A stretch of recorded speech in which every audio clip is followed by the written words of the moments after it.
This episode of Dopey is brought to you by our friends at Aloe Recovery. They're located in sunny Southern California in Malibu and Silver Lake. And Aloe was created by our good friend Bob Forrest and his friends Evan, Jared, and Bob to create a place where addicts and alcoholics are treated with compassion and connection rather than control. They have decades and decades and decades of combined experience in treating addiction as well as co-occurring mental health disorders, including the dread SMI. They have amenities you wouldn't believe, including sound bath meditation, surfing, equine therapy, sweat lodge. If you're fucked and you need a place to go and you're willing to go to sunny Southern California to get help, I highly recommend going to Aloe.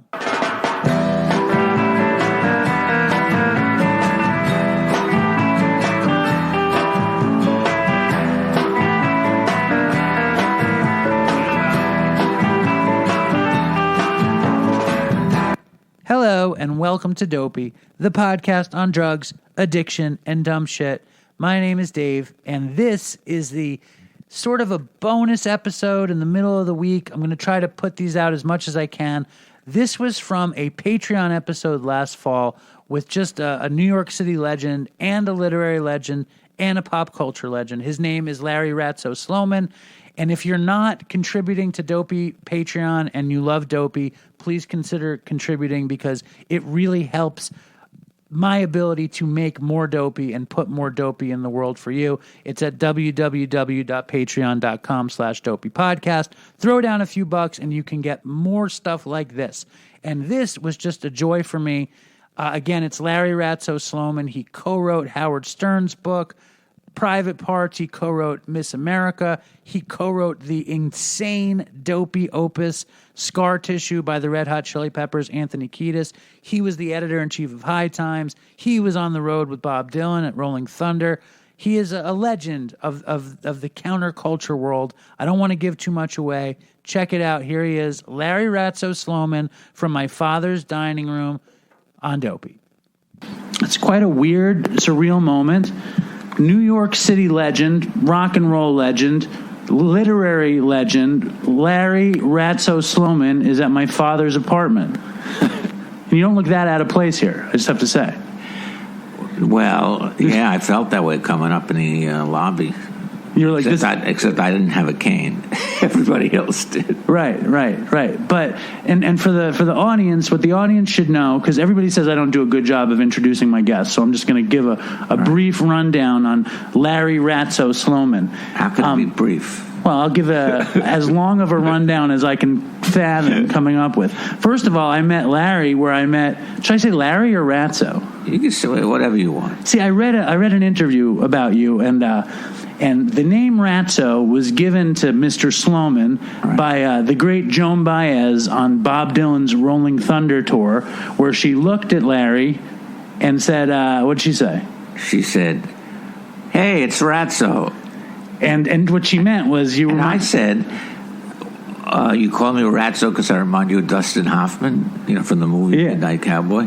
And she said, and she leaned into the car. I was driving my car up, and she was outside the motel. And she leaned into the car and she grabbed my dirty, stringy hair because, you're on the road covering a tour. You don't sleep much. You take stimulants to stay up, to drive, to follow them, in the buses. And, you may not shave and she grabs my dirty hair and she goes, "No, you remind me of Ratso."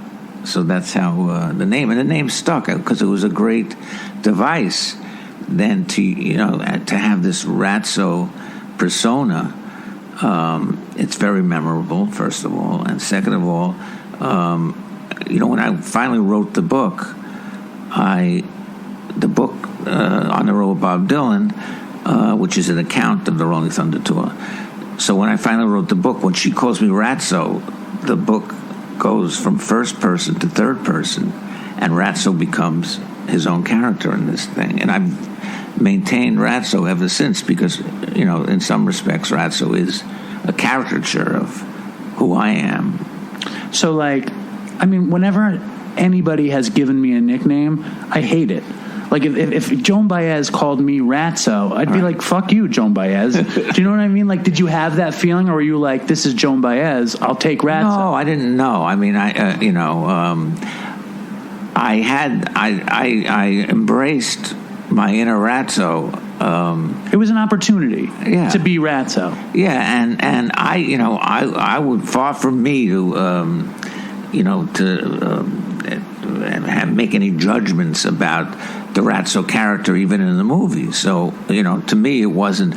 People say, "Oh, Ratso, he was a disgusting character." But no, I said no, he wasn't. He was a glorious New Yorker. He was a hustler. Yeah. I never saw Midnight Cowboy. Isn't that crazy? Yeah, it's a good movie. You should see it. Now, and Sylvia Miles was great in it. She just died. Okay. My introduction got fucked up, but I'm going to keep moving through my introduction. Okay. So, Larry obviously was on tour with Bob Dylan on the Rolling Thunder Review, and that movie, Rolling Thunder, is now available on Netflix. We got to talk about that. So it's very fortuitous for me that you came on my stupid show right as the big Netflix movie's out. That's pretty sweet. Right. I mean, I met Larry at Katz's where I work, and he sat down, and I didn't recognize him. And when he told me who he was, I freaked out because one of Larry's greatest accomplishments was that or I don't know if it's really one of your greatest accomplishments, but it's very noteworthy, is he wrote Private Parts and Miss America with Howard Stern. He wrote Mike Tyson's book. He wrote Anthony Kiedis' book with them. Supposedly they helped a little bit. Who knows if they actually did. He was the editor-in-chief of High Times magazine. Were you the editor-in-chief of National Lampoon too? Yes. And it all started at Rolling Stone. Yes, but wait a minute. What? When I first met you, yes, you did know who I was. No, I because I was standing with my wife at the counter ordering. I said, you know what I did? And you said, "Oh no, come sit in my section. Come sit." I think what it was I looked at you and I needed to figure it out. You know what I'm saying? And I think I asked everyone in the store because I knew just to be totally transparent. Right. I don't lie about stuff. Right. I can't lie in my recovery or I'll be shooting dope tomorrow. But I didn't, and I figured it out. But for me, there are a few resumes that are so enthralling to me. I listened to you on Howard a million times. Right. I fucking tried to intern at High Times when I was in college. Really? I met with Steve Rosenthal. What's his name? Steve Bloom and Steve the other guy. Right. What's the other Steve? I don't know. Some editor-in-chief. Bloom, I know. Steve something in the 90s. Hager? Stephen Hager. Right. Yes. And I went there when I was in college to be an intern, and each of them had a blow tube on their desk that looked like a mute from a trumpet. Did they have them when you were there? First, they weren't there when I was there. No, I don't mean the guys. I mean these very high-end blow tubes that after you take a hit, you blow the weed through. Look, the funny part is that in my entire tenure at High Times, I wasn't smoking pot. No way. I swear to God. In fact, that's why I was so popular, because going back a few years earlier, when I was in graduate school in Madison, I bought some pot, and it was laced with PCP. And I had a horrible, horrible anxiety-ridden experience. And after that, every time I'd get high, I'd get paranoid. I'd it would like take you back to the PCP moment. Yeah. So it just wasn't a pleasant thing for me. So I did other drugs like Quaaludes and later on cocaine, but no, I wasn't doing pot at all. In fact, every once in a while, some guy would come up to the office, and the art department would bring him into my office and said, "Oh, he wants to meet you," and he'd sit down and he'd throw like a lid of pot on the table. Right, a lid, and he'd go, "So, what do you think?" And I'd look at him. I don't know, sativa. I don't know. Is it the skunk weed? And he said, "No, man. It's the centerfold from the May something issue." He was one of the guys that provided the massive amounts that they would shoot for the centerfolds. Now, what was the guy's name? Do you remember? No, I don't remember. But the point is that, so I would get these gifts, and then I would just dispense them because I wasn't smoking. The thing about it is that I actually tried to get the drugs out of High Times. Explain. And to make it into a countercultural magazine. Okay. So, for example, I got Allen Ginsberg to write for us. I got William Burroughs to write for High Times. I went out to San Pedro, California, and I hung out with Charles Bukowski. And I said to Bukowski, "You want to write a column?" And, so going back a little bit. So my editorial budget, at one point, it was $500 a month. Right. Because we were getting killed by all the government suppression of the paraphernalia industry. The government couldn't go after us because of freedom of speech and stuff like that, so they went after our advertisers. And so the editorial budget kept getting cut and cut and cut. And we had a guy named Ron Rosenbaum, a famous writer now, who wrote the the pot connoisseur column. He was getting 400 a fucking column. So I had $100. So I went to Bukowski and I said, "Hey, Hank, how about if we give you $100 and just write me a column?" He goes, "Fine, just don't fuck with my words." So I said, "Fine," and he started submitting stuff, and instead of column length, he would send me 3,000-word short stories. Just great stuff. And we had a great relationship there. Every month he would send me the column, and he'd have a cover letter, and he'd draw a little picture of himself holding a jug of wine.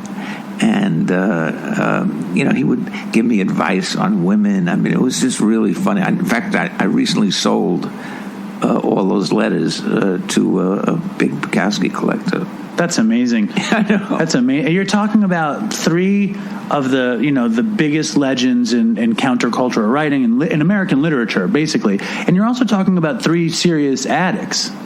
What was your experience around Burroughs? Obviously, well, Ginsberg wasn't an addict. Well, he's dipping and dabbing. Would you say? No, he wouldn't. Ginsberg was the furthest from an addict.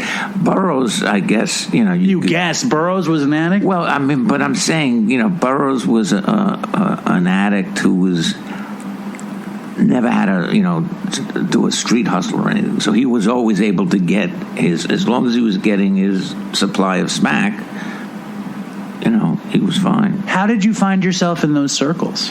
Well, it goes back to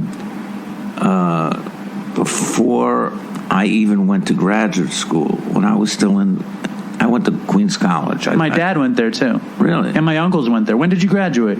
I graduated in 1969. I think he's there a little earlier. So anyway, so those were the years that, you go to Queens College, you live at home. Everybody lived at home. My dad lived on Casino Boulevard across the street. Really? Yeah. So everybody lives at home. And then basically you commute to college every day. You take the bus. In fact, that's why in 1969, my senior year, that was a time of great social unrest, anti-war stuff happening, all that stuff. but the woman who was the head of the faculty advisor to the SDS, Students for a Democratic Society, Sheila Delaney, I think her name was, she got fired by the administration.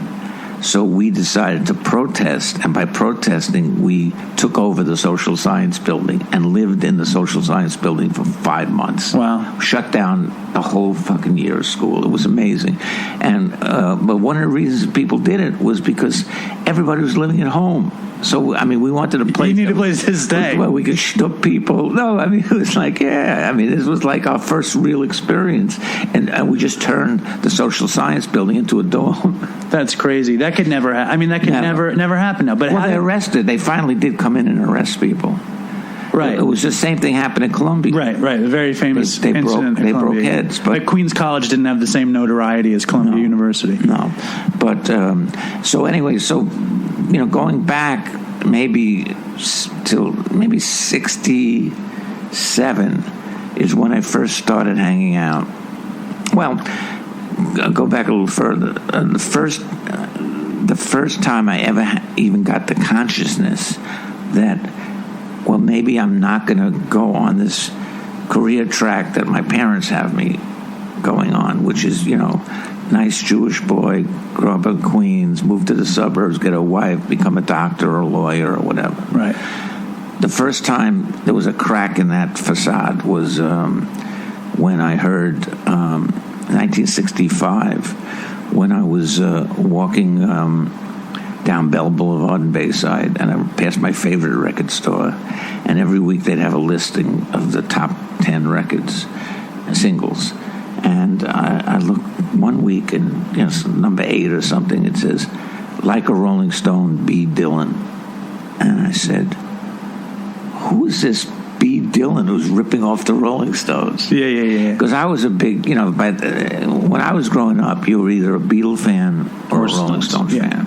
And I loved the Rolling Stones because, they were getting busted for drugs. They would go to their court case, and they would piss on the courtroom outside. So they were the rebels. They were cooler than the Beatles. Much cooler. Yeah. So basically, I wanted to check out who I had. I didn't come from a red diaper family. I didn't know the early Dylan. I didn't know the protest Dylan. All I knew was a single called "Like a Rolling Stone." I listened to it, and it just blew my mind. Oh yeah, blew my mind. And then it's still considered the greatest rock and roll song in the history of rock and roll. Yeah. If you ever go by these stupid polls, it's always number one. No, always. But it's number one because was it just that the music was great, but the lyrics had just taken popular music to another place, and that place was a place of not overt political rebellion, but certainly cultural rebellion, social rebellion, and just incredible upheaval and cool upheaval. Like, we're tired of it this way, so we want it that way. And I that night I was so excited that I borrowed I had a learner's permit, and I borrowed my father's car. And I don't think I borrowed it. I think he had to be in the car. So we both drove to Flushing to, I think, Gertz or wherever, one of those, Gertie's. No. Gertie's was in the village? Gertie's was a folk city. Yeah. No, Gertz was a record store? No, Gertz was like a big department store. Gertz, Gertz. All right, but forgive me, I'm stupid about it. No, you're too young. Yeah. So I went to Gertz, and the album was on sale for $1.88. Yeah. Mono. Highway 61. And then I listened to those songs. Ballad of a Thin Man, and, all those songs. And it's just, Desolation Row. Oh, yeah. At midnight, all the agents and the superhuman crew come out and round up everyone who knows more than they do. Then they take them to the factory where the heart attack machine is strapped across their shoulders, and then the kerosene is brought down from them. I mean, you listen to these lyrics, and it's like, oh, my God.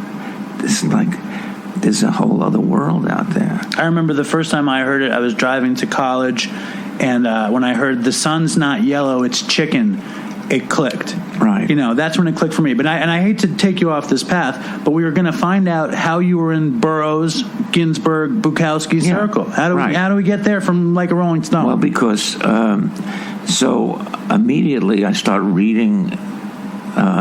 First of all, everything about that album was great, including the cover, including what he was wearing.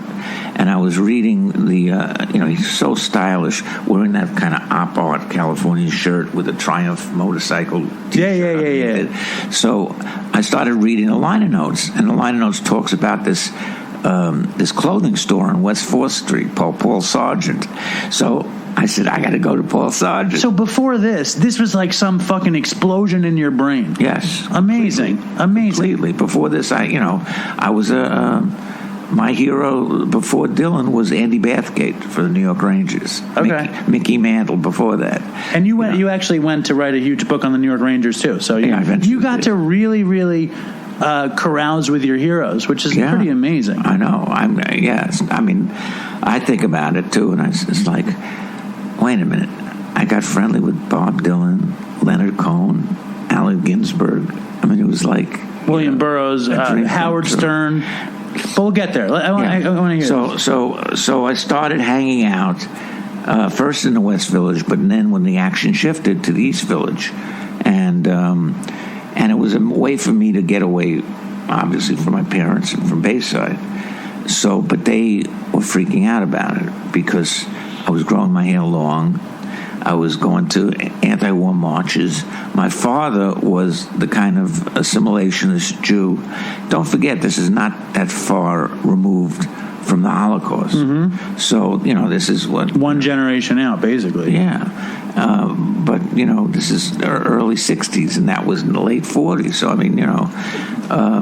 it was still fresh in every Jew's mind. And so my father would say stuff like... don't go to the anti-war thing. No, you're going to get arrested. You're going to ruin your life. That was the mantra. You're going to get arrested. You're going to ruin your life. So to placate them, I had really, I didn't have much interest in what I was studying in college, except for sociology. I read you studied deviancy. Well, that's later, but I graduated with a degree in sociology. But basically, I got incredible grades to keep them off my back, so they couldn't really complain about anything because I graduated Phi Beta Kappa, magna cum laude. They were so proud. My father would put up things in our apartment building, much like this one in Bayside. Congratulations, Larry, on You did it, Larry. So while I was keeping them quiet, and then I was able to kind of explore the East Village, and that's where I met Abby Hoffman. And Abby Hoffman was another, ferocious seminal Jewish freedom fighter. Exactly, who's the opposite of that mentality. Cause trouble. A line of great Jewish troublemakers, like Jesus and Freud. Sure. Like that. So Jesus, Freud, Dylan, Abby Hoffman, Kinky Jerry Friedman. Rubin, Kinky Friedman, Larry Sloman. Anyway, so that's where I met Abby. He took me one of the first times what I was doing is, I was always into writing. When I was at Queens College, early on, we started an alternative paper to the Queens College newspaper called the News Project. Okay. And we were covering, anti-war things and stuff like that. So when I started hanging out in East Village, there was a paper called the East Village Other, which was an underground paper, very good one. And I guess you would call it interning.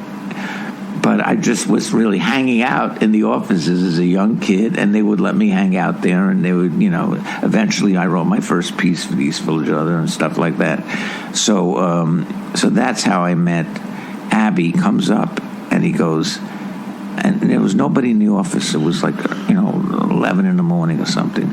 And one day, 67, I think, and Abby goes, come on. We're going up to Wall Street. We're going to do a demonstration.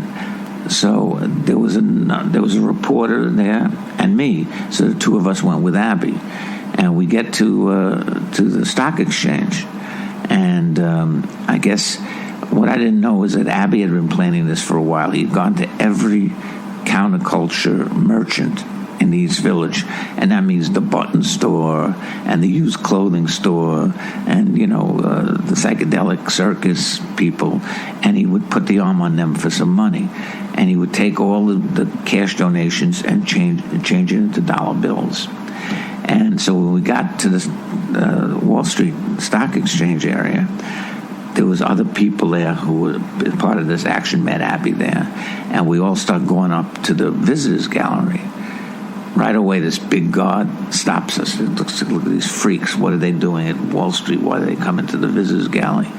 And he says, you can't come in. And Abby says, you're not letting us in because we're Jewish? And the guy goes, oh, no, sorry, no, go right in. So we all march up there. Me and the other guy from the East Village are there, including people from the Post, the Times. Abby got the word out, the Herald Tribune, and there was, I guess, Abby gave a signal, and about Abby and about 10 other people went, and this is when they didn't have glass or anything. There was just a railing, and you could look down and you'd see the stock exchange. There was nothing to protect, the people down there from people where we were. So Abby starts screaming something about the war in Vietnam, blah, blah, blah, and everybody looks up, and then he starts throwing single dollar bills. Everybody starts throwing these bills, and it was like time stopped. It was like this slow cascade of dollar bills coming down, and they hit the ground, and the stockbrokers look at each other, and they start grabbing it and it was the perfect, most brilliant, political theater I'd ever seen. And then when they were out of dollar bills, the stockbrokers look up and start booing. Right, because they wanted more money. They wanted more money. Yeah. So Abby starts taking change and throwing pelting the brokers. So then immediately everybody, he gets surrounded by the press, the Times, the Post, the Daily News. What does this protest mean? Why did you throw dollar bills in?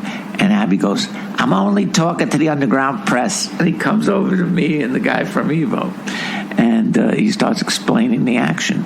And so that was my first. And that, also Jerry Rubin had just moved to the East Side that day from, it came in the night before, from Oakland, California.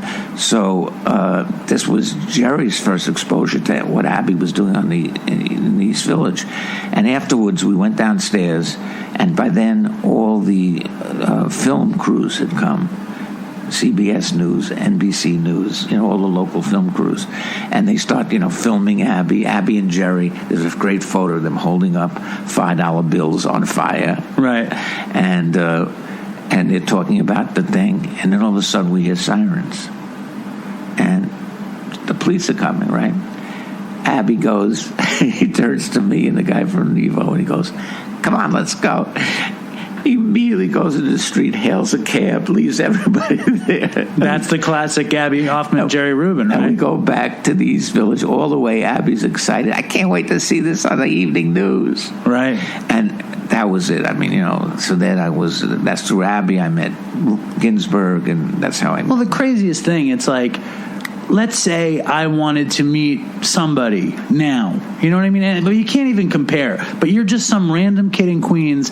Right. You decide you like what Bob Dylan's wearing, so you wind up in a neighborhood, and it takes you to Abby Hoffman, Jerry Rubin, which takes you to Allen Ginsberg, which takes you to William Burroughs, Bukowski, and then all of a sudden you finally meet Dylan. Right? I mean, the story I heard of you meeting Dylan, or the first time you saw Dylan, maybe I'm wrong, but your father took you to a Dylan concert, right? And what was that? Tell me that story. So, so I after hearing Highway 61, I went out and bought all those albums.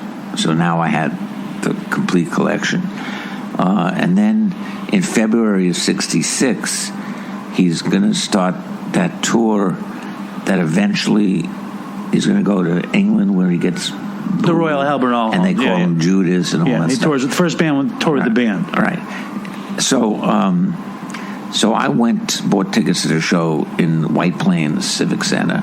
That was, I think, a few days after the Forest Hills show. So, and Dylan now, comes out the first half and just does these acoustic set to please his old the folkies. And then, although he was doing like Visage of Johanna, it hadn't come out yet, acoustic, it was amazing. And then in the second half, they come out with this whole band, which eventually became the band, and just kicked ass. Now, we were sitting, me and my friend, again. That was Mike Bloomfield, though, right? It wasn't Robbie Robertson, then, right? No, Robbie Robertson was playing by then. All right. Mike was a dear, that's a whole other story. He was a dear friend of mine who tragically OD'd the week I was supposed to go out and hang out with him in San Francisco. But we'll tell us about that later. But so I'm sitting in the back of the Civic Center with my friend. My parents had to drive us because the learner's permit, I guess, wouldn't allow me to drive to Westchester, right? So my parents drove us, and then went to see a movie. And then, unbeknownst to me, my father comes back, and the concert's still going on. And so when the show's over, we're driving home, and my father said... I thought it was you said. What I heard was, I don't want to ruin it for you. No. My father said, we got back early, and I was looking for you guys. I didn't know where your seats was, and I walked all the way to the front of the stage, and I flipped out. What? You went to the front? What kind of boots did he have on? What did he look like? What was it? Was that suit really like second olive gray? And I'm asking him all these fucking questions, and he turns to me and he goes, while he's driving, and he says, "What are you making such a big deal about the guy?" I looked at him. He looked like a shipping clerk, which was a perfect description. It is. But a shipping clerk wearing, cool clothing. But he was a, little scrawny guy. A little nebbish guy. Yeah, so that was a good, exercise in demystification. But that was the first time I saw him live. But then I met Dylan... I guess it was when I remember once walking through the village, and I saw him, and I just couldn't even get up the nerve to say anything. Really? I was just so, wow, there's Dylan. But I guess the next time I really meet him was when I had come back already from Wisconsin, where I got a master's degree in deviance and criminology, which has informed my work ever since.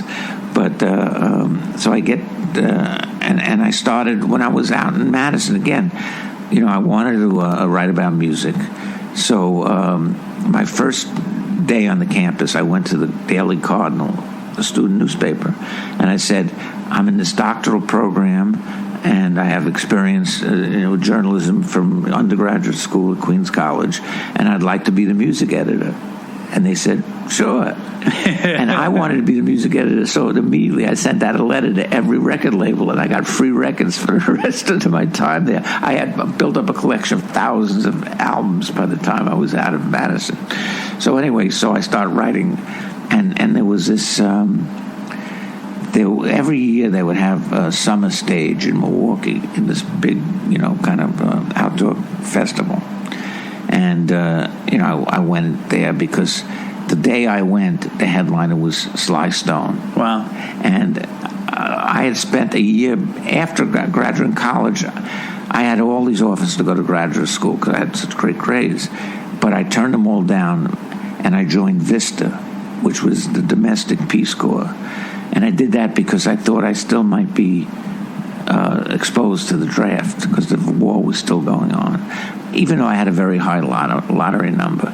And then halfway through the Vista thing, I came back. They actually asked me to come in for a physical, and I went for a physical. And at that point, there was all this mythology. How do you get a 4F? Well, you tell the psychiatrist you're gay, or you say you're a drug addict, or you put foul peanut butter on your body, and they think you're insane, and they can give you a 4F. Well, I got halfway through the physical, and they said, "Could we see your glasses?"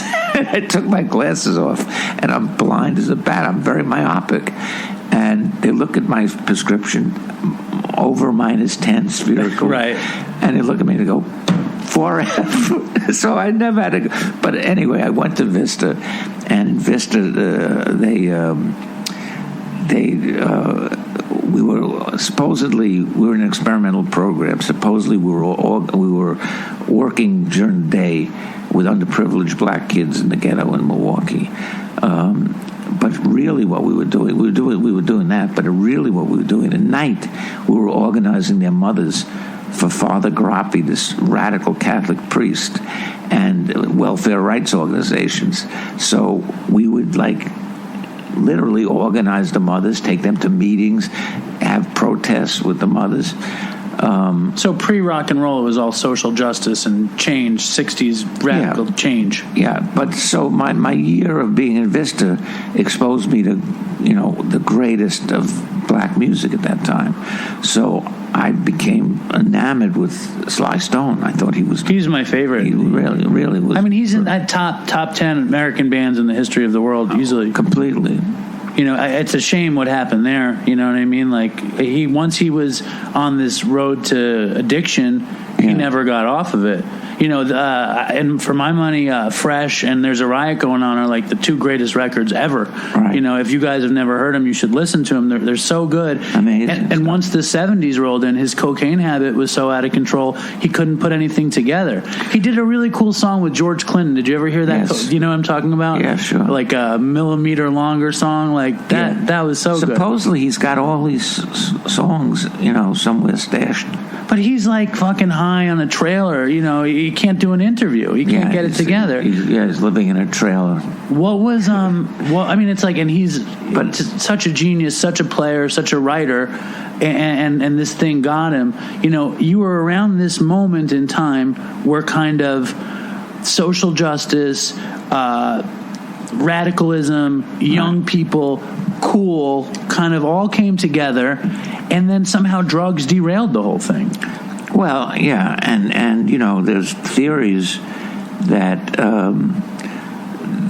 there was CIA involvement in bringing massive amounts of heroin to the Lower East Side and to San Francisco to undo it, to derail those movements. And I completely could believe that. Dylan has a quote saying that he was on heroin in the late 60s. Yeah. And obviously John Lennon was on heroin in the late 60s. And then both of them in that famous outtakes from Eat the Document, where Dylan throws up in the back of the limo talking to John Lennon, obviously. Right. Yeah. A lot of the.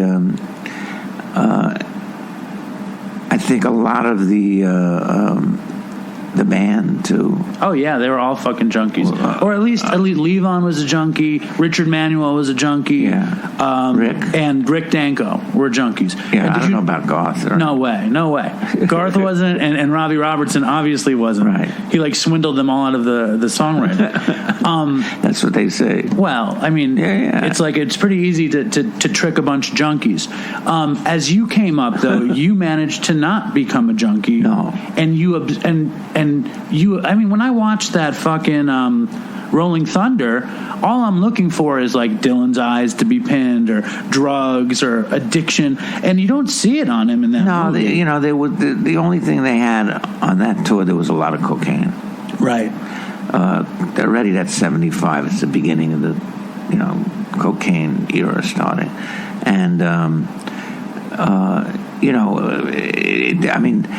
that was some of the finest performances Dylan ever. I mean, you watch that movie, and I was there. I was at every show, but I was sitting in the back, or I was walking around interviewing people. You were hanging out, but the close-ups in that film of Bob singing those epic songs is just mind-boggling. It's the greatest footage I've ever seen. The performance footage is insane. Yeah. The best thing about that movie to me is where Dylan, when he asks Dylan, tell me about Rolling Thunder, and Dylan starts giving this long answer, and he finally breaks down, and he's like, I don't fucking remember anything. I feel like that's when Scorsese's like, I'm going to have to make a different kind of movie here, because I can't make a straight doc on this thing. Do you think that's what happened? Well, not really. Okay. I mean, I think that, the idea of, Dylan's always created these myths about himself. So I think in the spirit of that, mask-wearing juggling act, that's why they did these. They interspersed these fictional characters along with the regular people on that tour, and to me, one of the most beautiful things about that is when Dylan starts commenting on the fictional people and everything. Even when he comments on like Scarlett Rivera, it's the funniest thing, and nobody sees that side of Bob because he really kind of keeps that hidden. But he's one of the funniest, most deadpan, wry sense of humor. And, the stuff he says about Scarlett having a big trunk with a snake in it, and, I mean, it's just hilarious stuff. Or about the fictional director who was pissed off Van Dorp, the guy who called me a cockroach. The best thing is when he says that Dylan started smoking cigarettes in the middle of his hand. Like, I love that. Yeah. You could tell how funny Dylan is when you listen to, I think, Bringing Them All Back Home. Oh, yeah. And he does that Bob Dylan's Dream, and he starts, I was riding on the Mayflower, and he starts laughing. Right. And when you hear him laugh, you're like, you feel him laugh, right. Right. It's just amazing to me because, like, were you doing drugs with them at that point? Like, were you in it? And if you were, like, what was that experience like? The drugs in Rolling Thunder, the drugs in the early 70s and rock and roll and all this shit.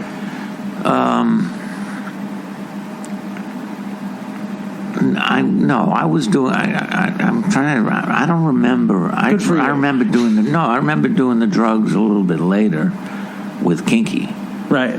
Because Kinky was, turned into a full-blown, cocaine addict, and he would stay with me, and we'd play at the Lone Star, and then he'd come back to the house. He was crashing on my couch, and he'd call up, and somebody would come up and deliver some cocaine, and you asked me before about why I never got into a full-blown addiction mode, and I think a lot of it had to do still with that nagging, my father's nagging in my head, saying don't do this, you'll ruin your life, don't do that, you'll ruin your life. And so I was in a lot of ways I maintained a sociological posture in interacting with these worlds. Observing. I was a participant observer, but I didn't participate. I didn't go all the way like the other people did. So, like, at a certain point, I would know if I snorted another line of coke, it would mean I'd go home, I'd be up laying in bed all night, tossing and turning, not able to sleep, and it was a horrible experience. Opiates. The only time I ever did heroin was we were having a High Times retreat. Okay. And I'm sure my audience would love to go on the High Times retreat. Yeah. So this was the High Times staff. We went upstate someplace. They rented a couple of they rented out maybe a whole hotel or whatever. I don't remember. It was small, and then we would just have editorial meetings and think about direction of the magazine, blah blah blah. Well, by then, coke was pretty. This was in 70. I started High Times at 79 to 84. So by then, coke was pretty prevalent, and so we would be doing coke, and then sometime in the middle of later that night, the art director said, "Oh, I'll put out some lines," and she puts out these lines. And we snorted, and I go, wait a minute, what is it? She goes, oh, it's just skag. Wow. What?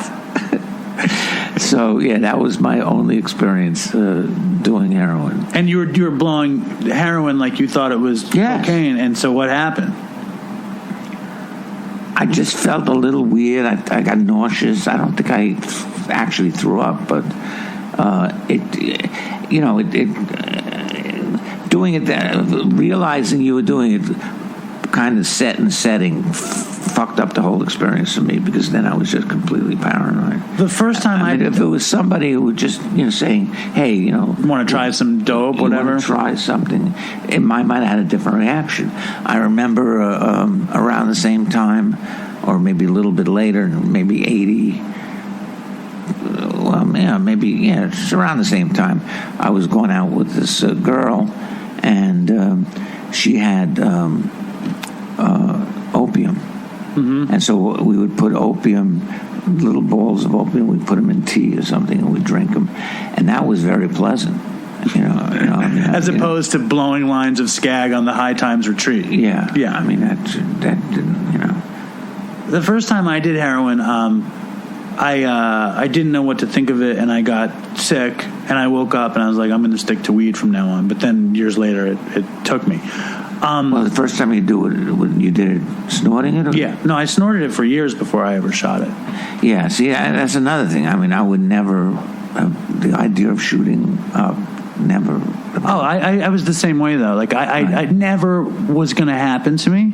You know what I mean? Like, I grew up basically exactly as you did, only I wasn't an observer, right. and I had something wrong with me that as soon as I felt even weed hit me in the right spot, I was like, I need to be like this.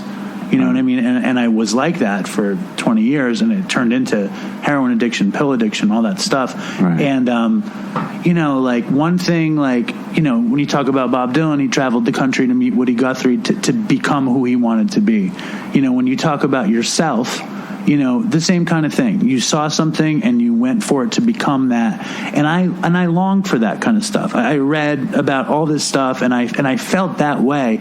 And as soon as I got close to it, I got swallowed by drugs, like so many of these characters. All right.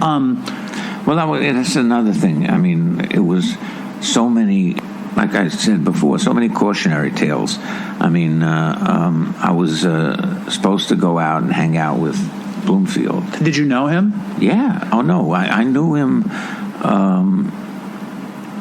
I had met him, I guess, in early when I was writing for Rolling Stone. And before you say another word, if you guys don't know who this is, Mike Bloomfield was a blues guitar player from Chicago. He played in Paul Butterfield Blues Band, and then he played...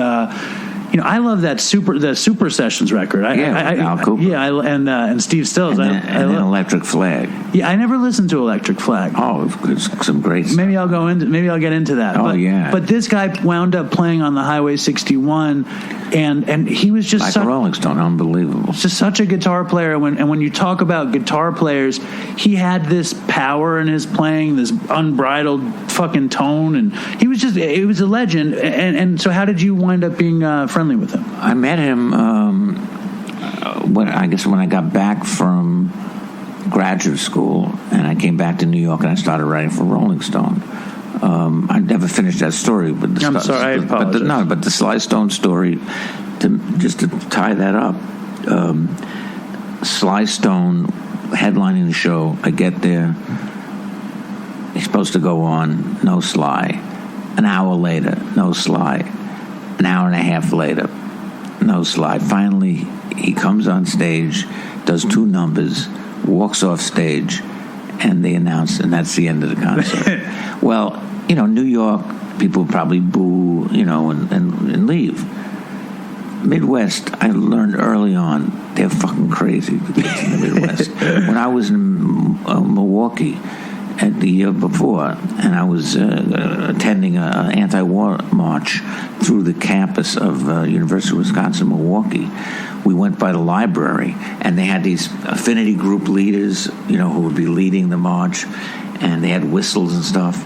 And we passed the library with this huge glass building, and all of a sudden, the leader of the march is going through a couple of quick bursts on a whistle. Everybody takes rocks out, fucking throws the rocks, and trashes the windows. I'm going, holy shit. I'm from New York. I never saw that shit in New York. So the same thing happened at Summerfest. They say Sly's not coming back. They tore down the fences. They burnt the stage. It was insane. So I called up Rolling Stone, and I said, this is Larry Sloman. I'm the music editor of the Daily Cardinal, and there was a horrible incident at Summer Stage with Sly Stone. Do you want an article? And they said, yeah, do it. On spec. And I thought, great, I got an assignment. On spec means if we don't like it, go fuck yourself. You're not getting paid. But so that was how my career with Rolling Stone started. So anyway, so I'm back in New York. I met Bloomfield. I was also writing for Cream and for Crawdaddy, some of the other magazines. And, I just met Mike playing in New York. And then we stayed in touch. He was the one who told me that you got to see this guy, Kinky Friedman, because he saw Kinky on the West Coast. He said he's going to come to New York soon. Ratso, you got to go see him. And I said, okay, great. And I went to see Kinky, and he was playing Max's Kansas City. And it was an amazing experience because, it was like Kinky Friedman and the Jew Boy Cowboys? And the Texas Jew Boys. Texas Jew Boys. And it was like, Kinky was like this cross, between a country singer and Groucho Marx with his big cigar and the mustache. And everybody on stage was kibitzing. Everybody was kind of good-naturedly putting each other down with these funny things. So I got into the spirit, and I started heckling, but in a good-natured way, asking for, Jewish versions of country songs, whatever I was heckling. And I went, and then the show's over. I'm going to go backstage and say hi from Bloomfield. And this big guy stops me at the door, and he goes, and he turned out it was Kinky's brother, who was his road manager. He says, were you the guy who was heckling? I said, yeah. He goes, you were the best heckler on the tour. Come on, you got to meet Kinky.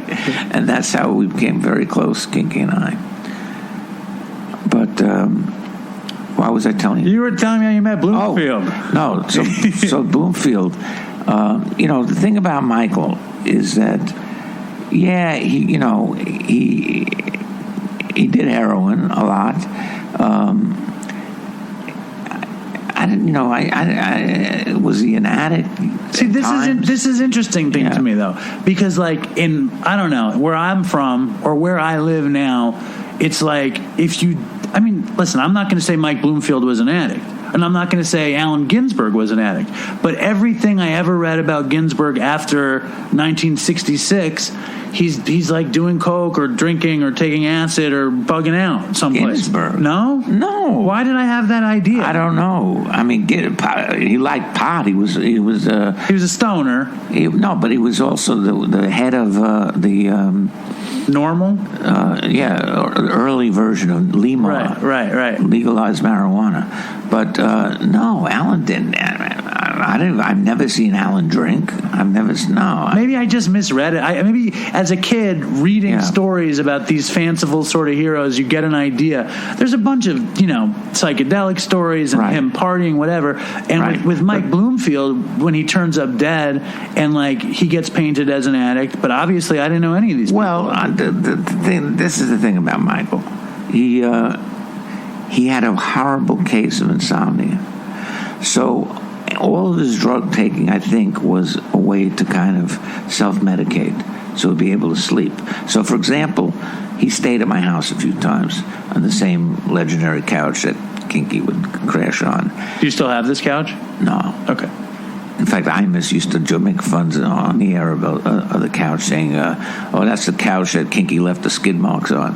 But no, the couch is long gone. But so Michael would, and he Michael was just one of the most brilliant guys I've ever known. He also was an avid reader. I remember when I did my hockey book, I sent Michael the manuscript so he could read it and give me notes.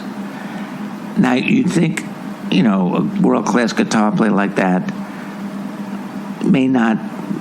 that wouldn't be in his wheelhouse, a book about the Rangers hockey team.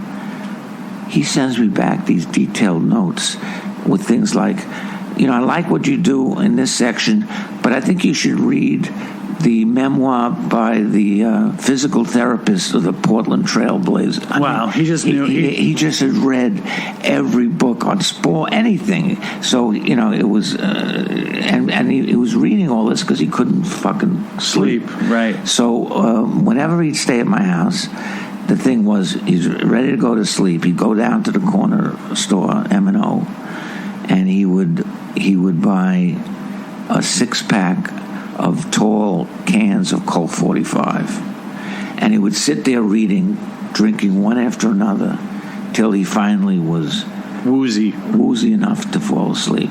And one time, I remember it pissed me off. One time, he was staying there, and he did that, and then he had to go to the bathroom, and he was kind of high from the alcohol, and he walked through the little anteroom to the bathroom where my office was, and he knocked down and broke one of my ice hockey statues. Wow. That pissed me off. But, so Michael, was in and out with his heroin use, and the tragedy was that he went to... he was back in California. I was going to fly. I'd never been to California. It was going to be my first trip. I was going to fly to San Francisco and stay with him, and I think in Marin, where he was living. And who was he playing with then? He was solo by then. Electric Flag was over. He was just traveling around playing, gigs like at my father's place. I took some of the Rangers to see him at my father's place. Did Buddy Miles play with the Electric Flag? Yes. See, Buddy Miles, I think, was a terrible junkie, too. I interviewed Buddy Miles once years ago, when I was just becoming a heroin addict. I had a weird music show, and it was some weird club around here, actually. And I got to see Buddy Miles, and we were both high on heroin. And it was bizarre. I knew he was high on heroin. He was much older than me, obviously. I was like 25, and he was probably 60 or something. But it was one of those weird, because it was like, when you're that old and you've been insulated with heroin for that long, you get very weird. I'm sure you've seen that a million times. Oh, yeah. Now, how did you go from... Wait, so Michael... What happened was that a few days... I hate that I did that. I'm sorry. No. It was a few days before I was going to fly out there. I guess this new shipment of heroin hit the streets in San Francisco, and Michael, was at a friend's house. They all shot up some of this heroin, not knowing how potent it was. Either it was potent or it was some kind of synthetic. I don't know. But the result is that he OD'd, and he's laying there, and the friends are freaking out. They don't know what to do. Everybody's afraid at that time to, call the police to have, because they could come 90% of the time. They were able to come by then and shoot you up with what's it Narcan. Called? Yeah, and anyway, that didn't happen. Michael OD'd. They freaked out. They put him in his car, in the backseat of his car, and they drove his car to another part of town and just left him there. Oh my God! Yeah, horrible fucking story. Yeah, they could have driven him to a hospital. They could have done a million things. Yeah, they just and he could have him. lived. They were a bunch of junkies, though, right? Yeah. Yeah. I mean, it's like also everybody was afraid of if you get busted with an overdose, or if the cops come and you have an overdose, you're going to go to jail. Yeah. But I'll tell you another story. And this is all these stories kind of answered the question why I didn't become deeper and deeper into drug use. We're at the Lone Star one night, and Kinky had a friend named Tom Baker, who was an actor. It's a porn star, right? A road movie guy, wasn't he? Tom Baker. He was something to do with Jim Morrison, right? Yes, he was Jim Morrison's best friend, but he wasn't a porn star. No? He was an Andy. Warhol star, right? Superstar. So one of those Warhol people. Yeah. A great guy. I got him to write for High Times. Okay. Anyway, he wrote a thing about he was there the day Jim Morrison exposed himself. Anyway, so we're in Kinky's dressing room. And a guy comes up, and this is what happens when you're in some kind of name in the music industry. But you get all these people coming up wanting to give you drugs, and hangers on who wanted to become part of the scene. And this guy had just come back from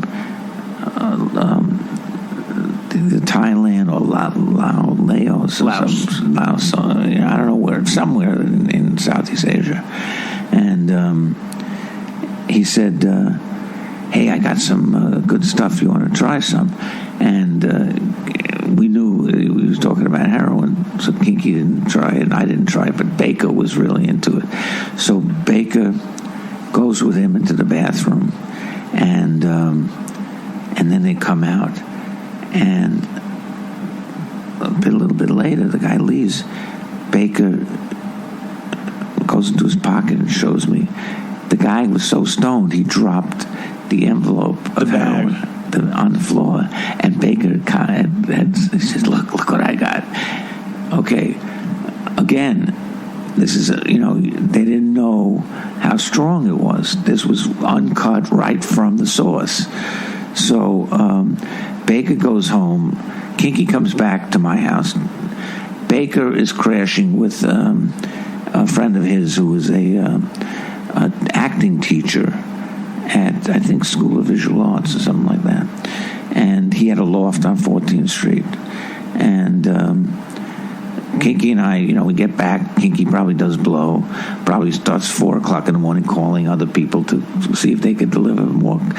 Kinky would start snorting coke, and he would turn into the Hunchback of New York. He would just start pacing the floor and just talk about his career, and without a stop. It was like, oh God.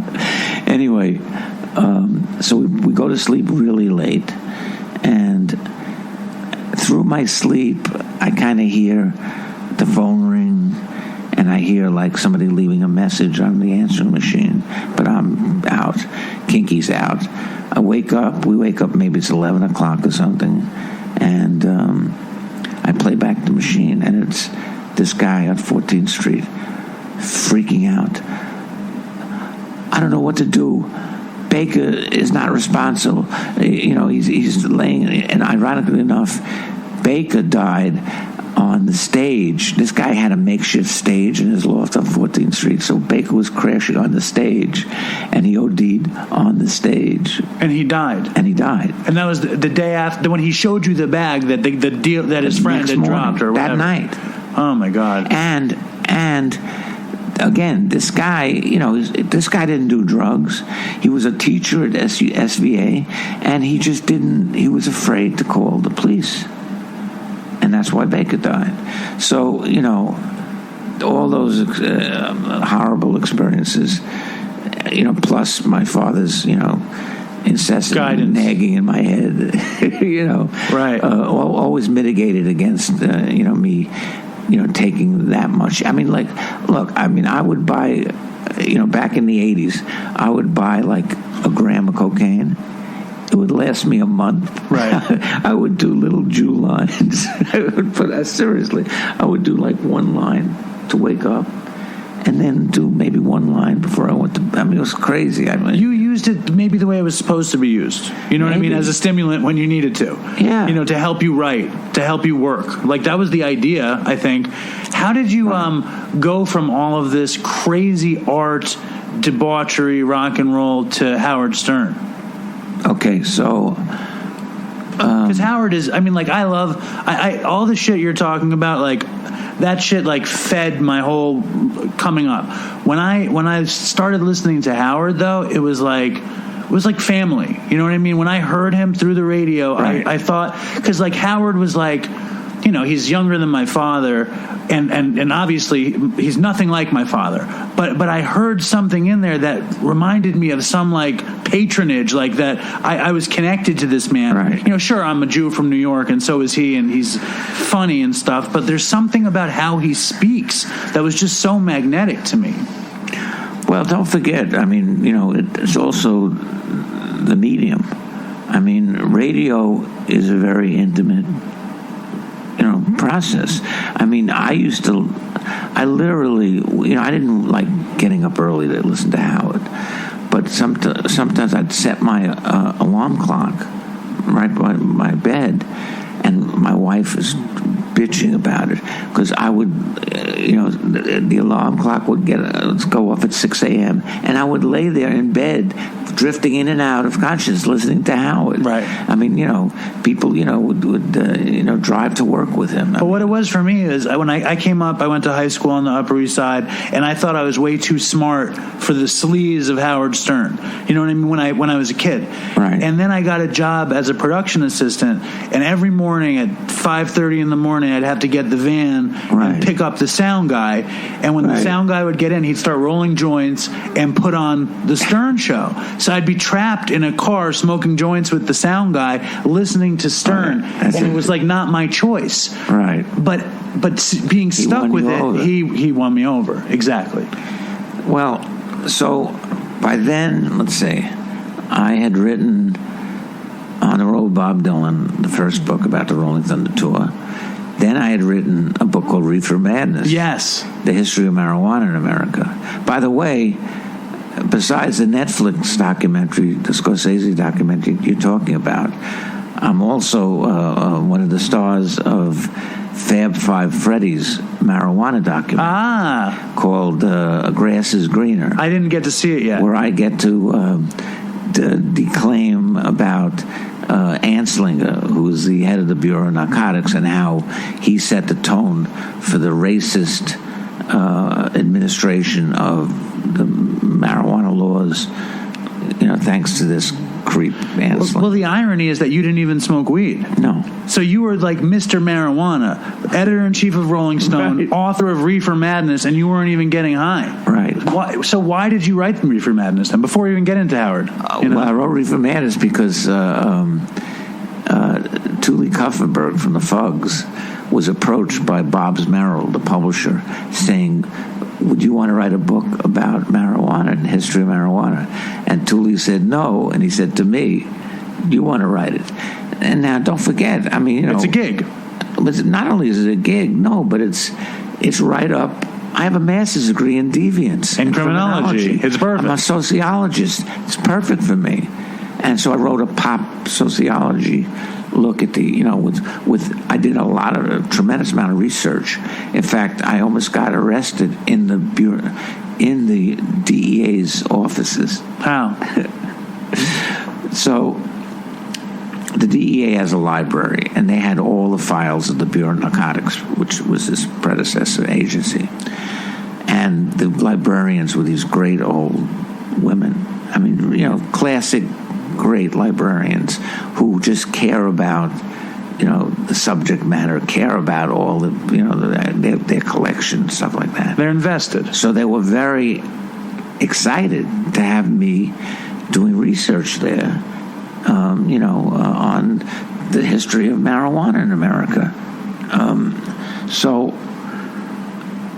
I kept saying, usually the procedure was, you would mark out things you wanted to have Xeroxed, and then you would bring it, and somebody would come up, and they would Xerox all the stuff for you. I was there so long, they were just saying, "Oh, go use the Xerox. Go ahead. Oh, Larry, go ahead. Take that and Xerox it."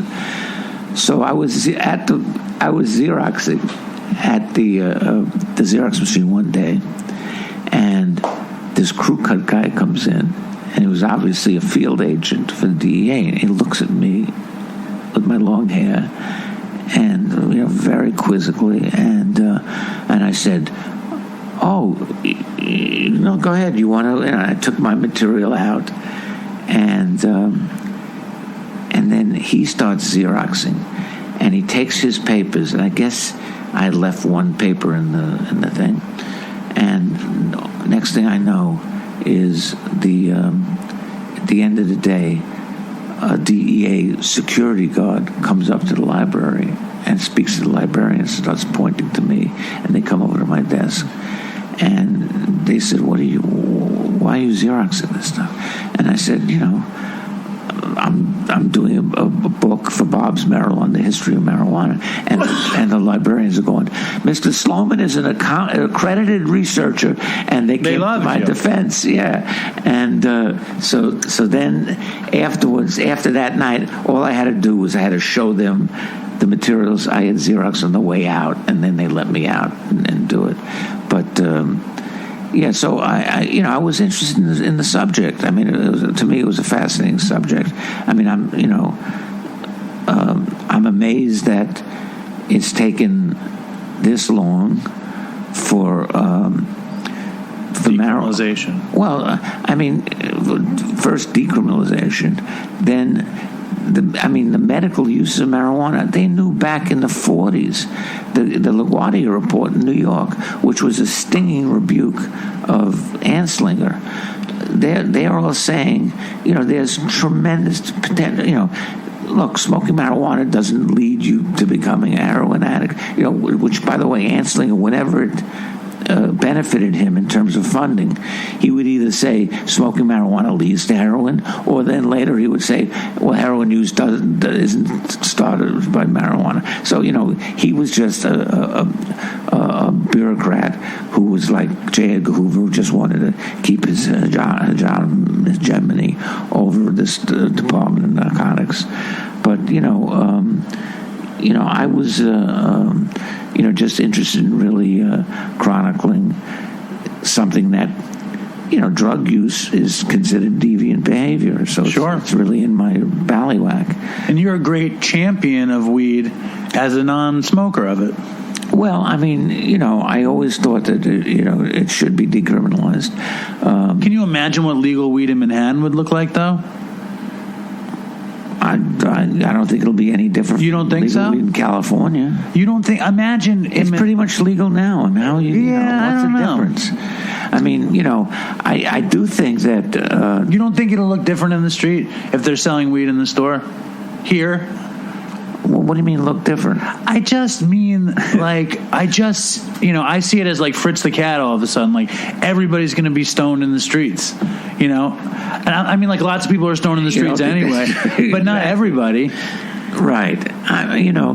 Look, I mean, the only misgivings I'd have about legalizing pot in New York, or even, legalizing in some of these other states, is that you're talking about a different product than what people were using in the 60s and 70s. Well, I used this product. You know what I mean? I know this. I know the weed. The weed is strong, is what you're saying. It's much stronger now. And there's a million derivatives that are even stronger. Exactly. This wax and this shattered and this dabbing and all this shit. Like, that shit gets you really high. Yeah. A friend of mine, I have another friend who is, I don't want to use names, but he's legendary in the fact that he works with this guy who invented sour diesel. All right. And, classic New York, Dominican, Washington Heights strain, sour diesel. Well, actually, it came from the West Coast. It came from... You go to the Heights, when I was a kid, you go to Washington Heights to get bud, it's all sour diesel. Well, was that the original sour diesel, or beats me? That's just, they would always say it was. If you're getting the sour up there, that's what they would always say. And was it sold in glass? It was so. I would buy it. I was kind of in the frame from the old dimes that would have the one bud in the old dimes to the glass vials of it. I used to buy weed down the street on 27th and 7th in this dance studio, and they were selling all these, sour diesel, purple haze, silver haze in the glass vials. It was the very beginning of these very, very crazy hydroponics. Right. I actually don't think it was my friends. Tell me more. AJ. I don't think it was my friend Strain, because he never produced it on that mass scale. In fact, that's why he called it Sour Diesel, because he first started selling it to rappers in New York, and they went crazy, and they would immediately come back to him and say, hey, I want some more of that stuff. And he goes, well, I sold out I didn't grow that much.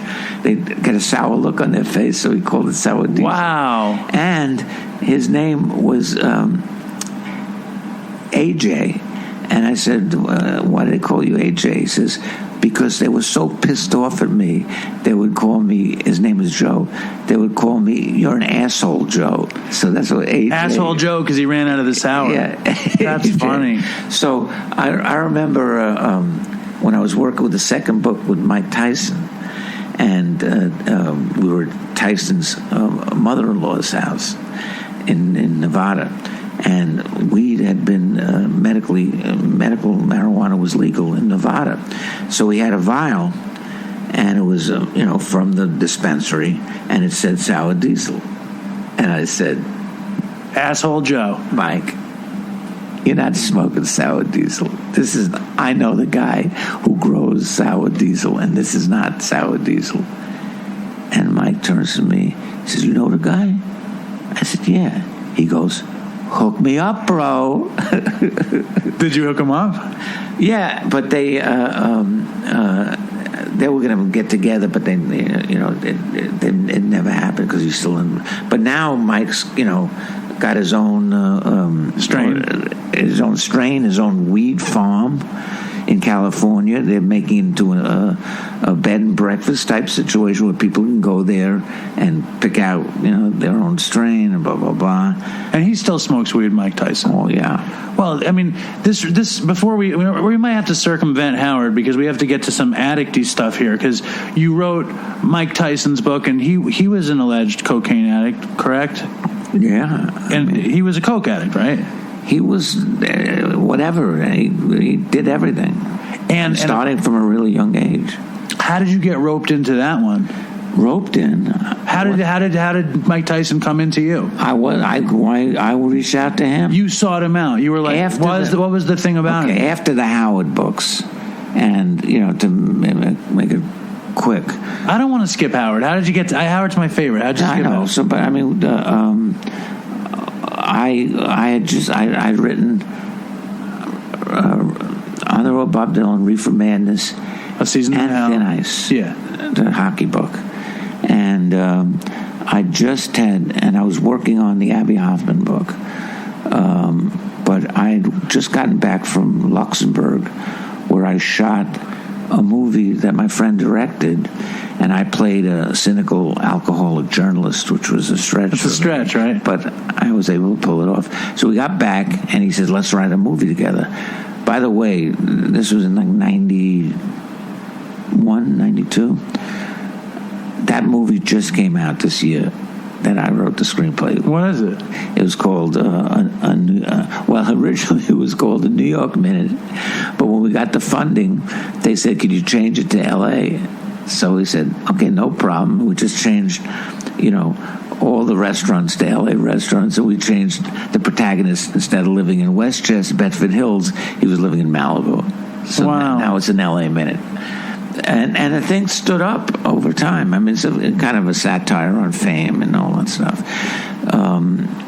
So we got back, we were writing the script, and we got an office together, and we would listen to Howard every morning in the office. And one day I hear Howard talking about writing a book. My partner on the movie, he knew Howard's agent, Buchwald, because Buchwald, Don, would constantly be calling him to get his other people that he represented, the actors that he represented in my friend's movies. So he called Buchwald and said, I have a friend, Ratso, who should work on the book with Howard. And Buchwald said, I like that, Ratso. It turns out I might have still... This was right after I left Lampoon. But Howard knew me from Lampoon. Because he was such a fan of National Lampoon. He was such a fan of Lampoon. Did he know everything else you had done up to that point? No, I don't think so. He wasn't so into this kind of stuff. No, but the Lampoon. Yeah, the comedy. Yeah. And so we had a meeting, first with the publisher and the editor, Judith Reagan and Don Buchwald. And then the next meeting was with Howard. And I remember going into that meeting, and what I pitched them, was, I felt like I had to come up with some ideas for what this book was going to be like. And what I said was, look, I think it's got to be really in the same spirit as your radio show, obviously. And I think what we should do is we should have different chapters sponsored by different ones of your sponsors. So like Chapter 2 could be sponsored by Snapple, and you could do an ad in between pages of the chapters. Howard thought that was brilliant. Buchwald never got it together, but we could have made all this extra money selling ads in his book. In the book. I know. Anyway, so that's how we did Private Parts, and then it was such a success, we did Miss America. Did you write the movie with him, too? No. I wrote an early version of the movie because what happened was that the first guy who optioned it had no idea who Howard was or what he was like. He thought he perceived Howard almost like Woody Allen. Right. Well, he's like an inverted Woody Allen, or an external version of Woody Allen. He's got some weird Woody Allen stuff. If Woody Allen was like hit with a gamma bomb or something and like turned into Howard Stern or something. Yeah, but Woody Allen, doesn't do dick jokes. No, exactly. No, the guy thought it was much more sophisticated than Howard really was, or at least in the persona of Howard. I think that's what makes Howard so great, is he's the most bass, but the sophistication behind the bass is incredibly, sophisticated. Plus, Howard is one of the most amazing workaholics I've ever seen. When we were doing that book, both books, but especially the first book, he'd be on the air 5 hours. I would meet him. We'd get in a limo. We'd drive out when he was living still in Long Island. He'd be sitting in the back doing his TM. And then we get to his house. We go into the basement and lock ourselves in. After like 5 hours, I'd say, Howard, we're going to eat anything. And then he'd have Allison send down some food. And it was like, he's always on these crazy diets with like, he could have like five peas or something. Yeah, or 5 cashew nuts. Right. A lot of greens and stuff. And I'm saying, no, food, we get real food. So we'd order the food. But total workaholic, work on the weekends on the book. Was it fun? Oh, it was a tremendous amount of fun. He was a lot of fun to be with. And that book was like, I think I read it was the first and second fastest selling books in the history of America. Yeah, well, is that true? Yeah, I'll never forget the day the book. Look, I was technically a ghostwriter. My name wasn't going to be on the cover. The idea is that Howard did this himself. But, Howard, he had to fill up 5 hours a day on the radio. So for a year before the book actually came out, every day Howard would talk about, Rob and I've been working with the book. Ratso was out this weekend. So I became like a character of the show. And not only a character on the show, but I became like the most famous ghostwriter, which is an oxymoron, because that's funny. Not supposed to be, ghostwriters are not supposed to be prominent. And I've got all these perks from having worked with Howard and Howard promoting the book and me along the way. I remember right after the book came out, I wanted to get a new computer, and I went to PC Richards, and the guy, the salesman's taking care of me. I said, I'd like this one. He goes, oh, we're out of stock. I said, well, you think you could order it for me or something? And he's really being brusque and jerk about it. And finally, I just said, "Come on, I mean, I said, all right." He says, "All right, what's your name?" And I said, "Ratso Sloman." And he goes, "You're not Ratso from the Howard Stern show?" I said, "Yeah." He goes, "Oh, hold on a minute." He calls another P.C. Richards, has him deliver the fucking thing. I mean, it was amazing. I went to Jones Beach. I was backstage. Somehow, somebody introduced me. They stopped serving food, and somebody said, "This is Ratso from the Stern show." "Oh, I will cook something for you." I mean, it was like all these incredible perks. It's like New York royalty. Yeah. Well, it's funny because you came up in all these different scenarios, but it's being mentioned by Howard on a daily basis that it really hits home to blue-collar New York or whatever. Oh, it was amazing, yeah. And from there you went to do the Tyson book. No. From there I did many books between. From there I did, okay, so you could imagine how many offers I was getting now. Because I was still writing my book on Abbey. That was a torturous process because it was an oral history. So you're dependent on all these other people's interviews to craft it, because you don't want a true oral history. You don't write anything. It's just one person talking after another. Like Please Kill Me is an oral history of punk rock. Yeah, well, Edie is the book that everybody based that genre on, the book about Edie Sedgwick.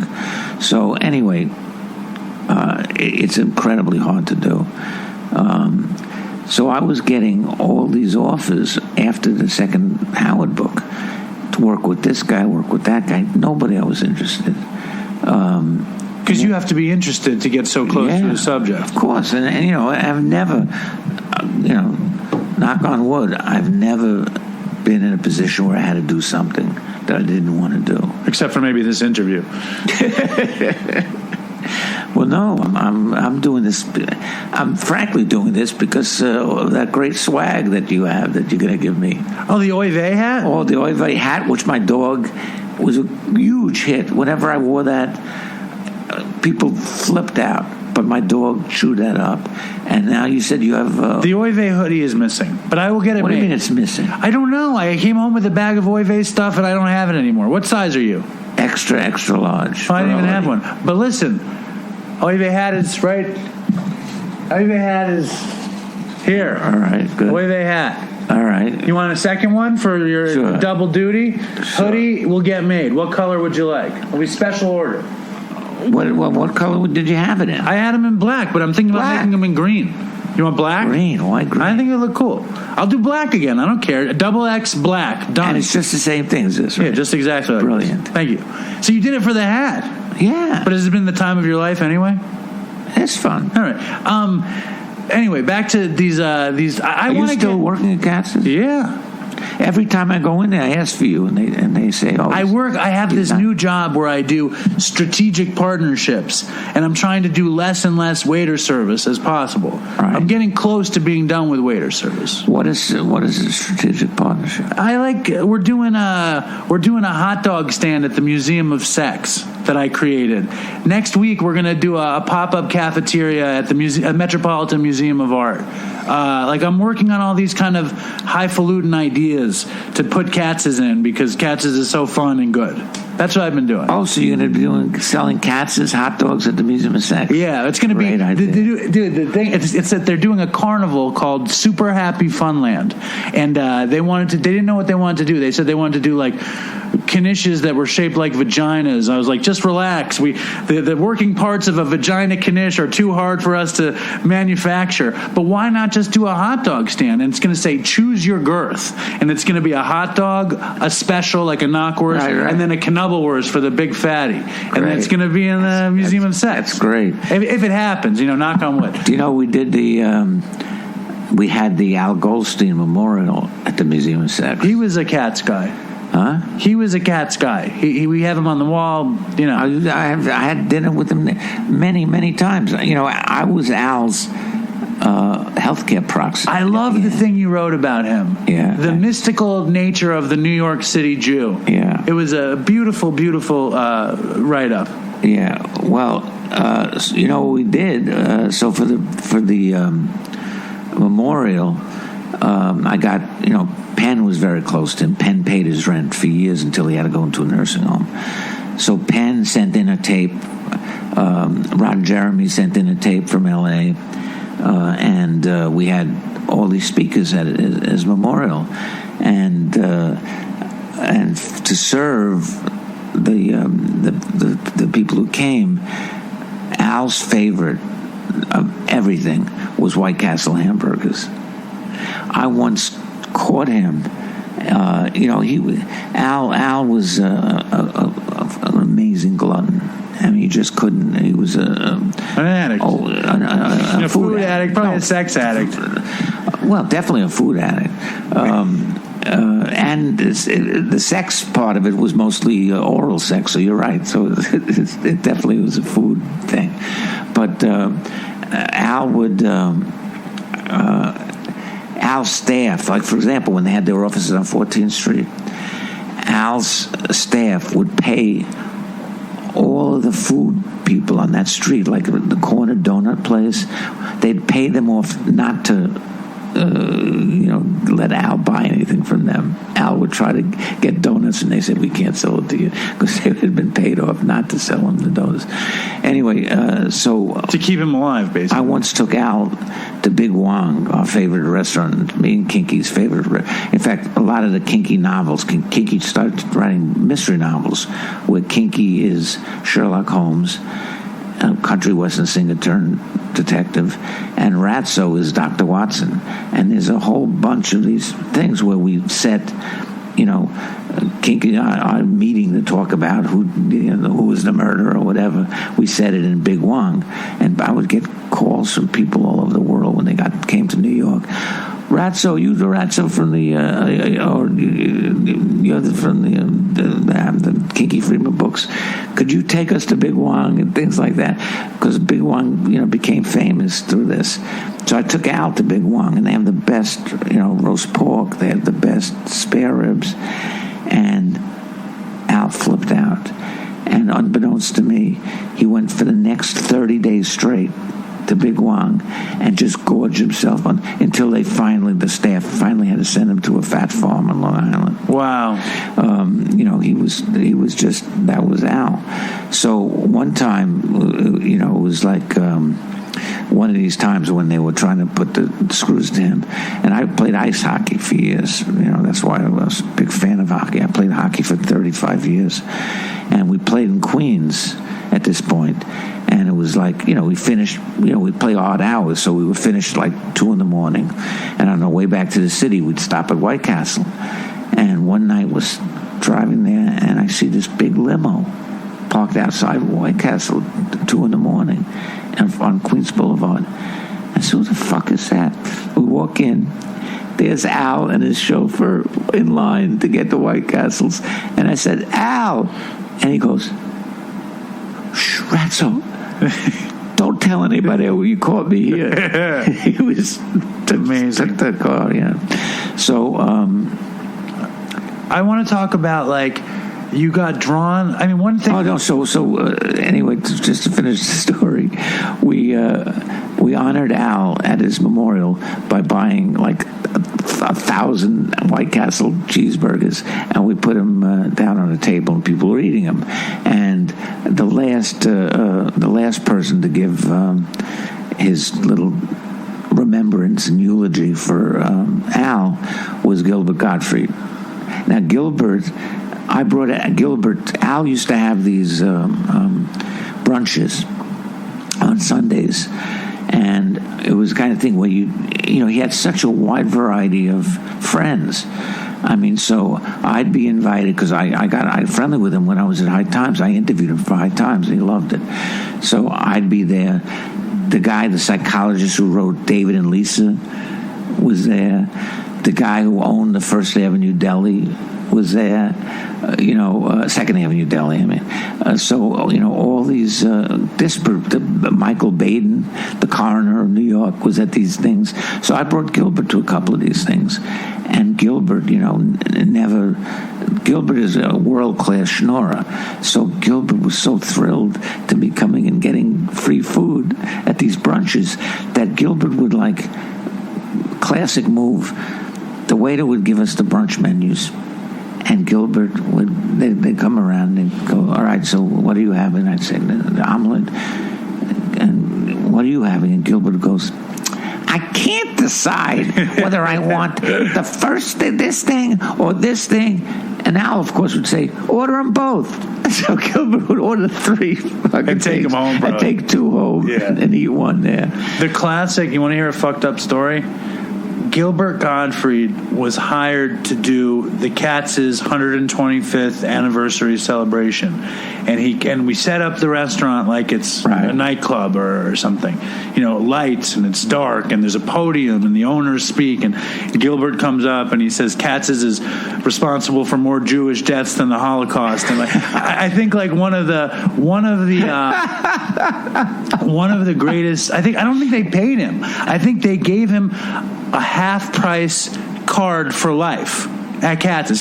Gilbert was at Katz's every week. I believe it. And if I wasn't there, I would see him walking away. I'd be like, hey, Gilbert. You know what I mean? And he'd always look at me like I was insane, which I was on drugs. I pretty much was insane. And I was that kind of person. If I saw someone on the street, I would just shout out their name. And Gilbert doesn't like to be the center of attention if he's not supposed to be. So, if you call attention, he's very uncomfortable. He's a very odd duck. Anyway, he comes to Katz's with the half-price card one night, and there was a new cashier.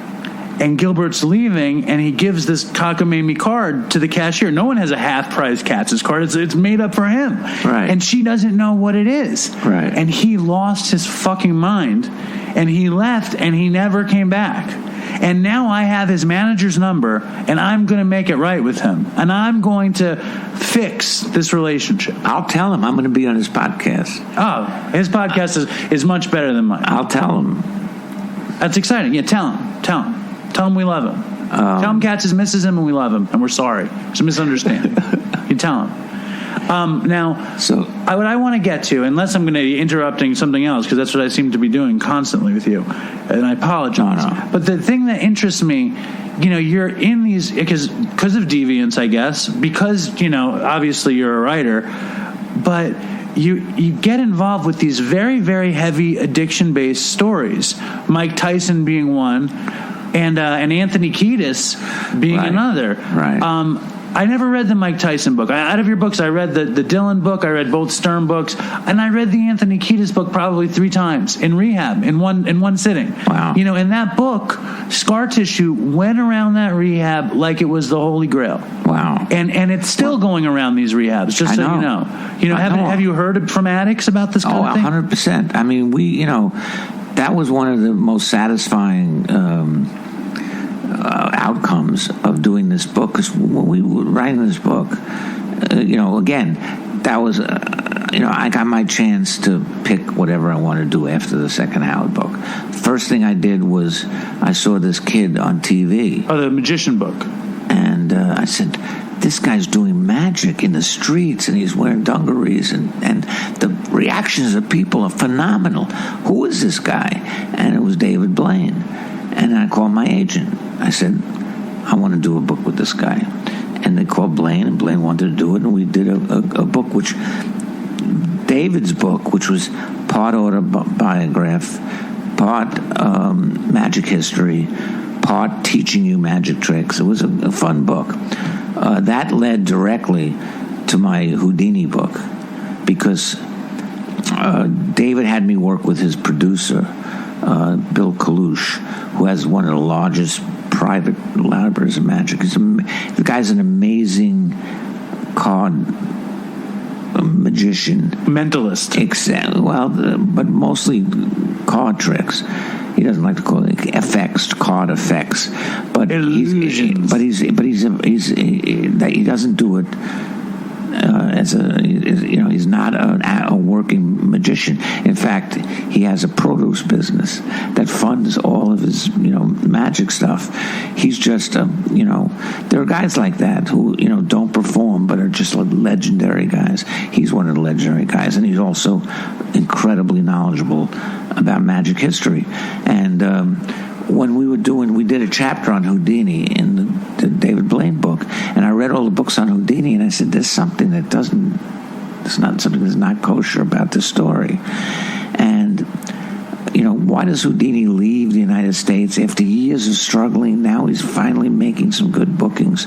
And he just gets on a ship with his wife, goes to London with no bookings, and the next day he's at Scotland Yard.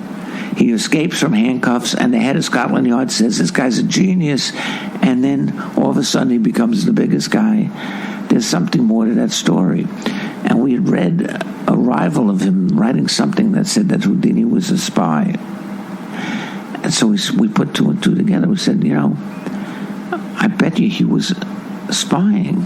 And we did more research into the head of the Secret Service in the United States at that time, which was, there was no,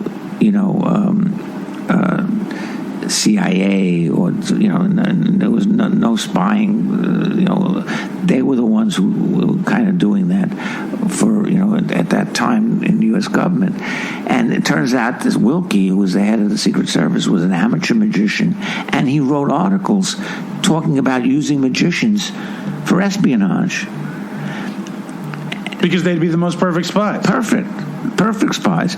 And they could also break into embassies, and they could also steal stuff off desks, and so sleight of hand masters. Yeah. So that's crazy. So we then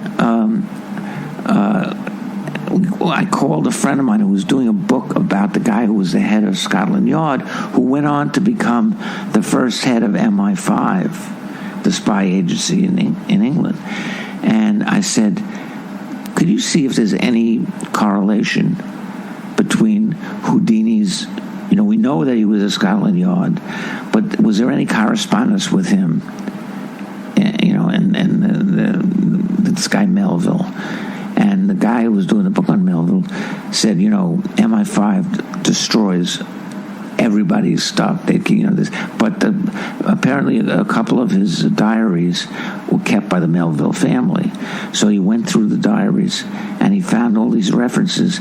And the way Melville would code his diary, would he use your initials? HH. So he said, let me look. And he found 5 examples where Melville wrote, received a letter from HH, sent it right to the War Office.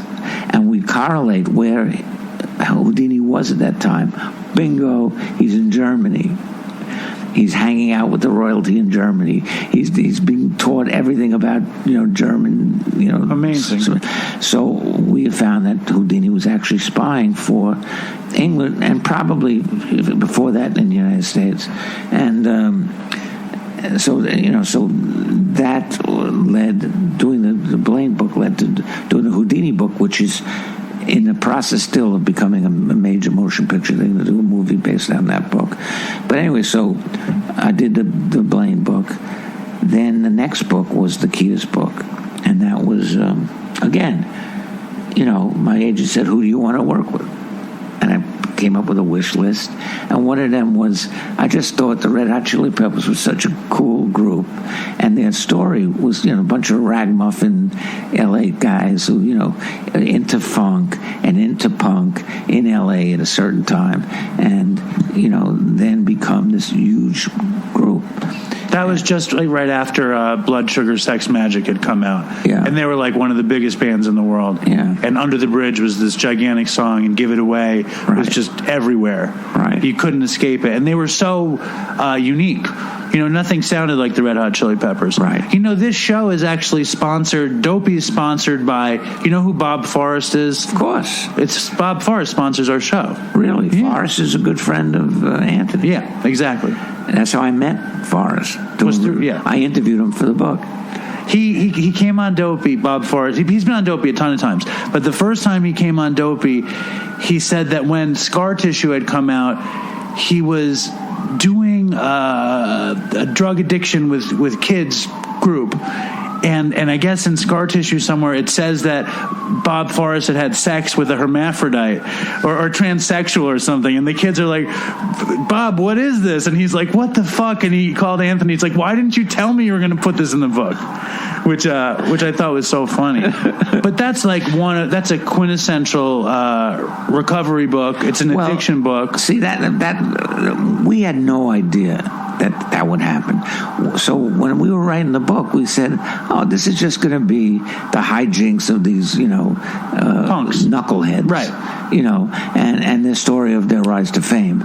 But as the book progressed, and as I saw that, it wasn't a question of just, well, he was dabbling when he was a kid. He was a multi-millionaire, and he was still going total out addict to score, and people were freaking out, and they were trying to track him down in the ghetto, in the barrio. So it was a struggle, even when we were working on the book. He was maybe a year and a half clear or something like that, clean. So it became this thing, and then it just snowballed into this Bible of recovery. And I would get emails from all over the world, thanking me. You don't know how much it saved me, or it saved my brother, or I gave this.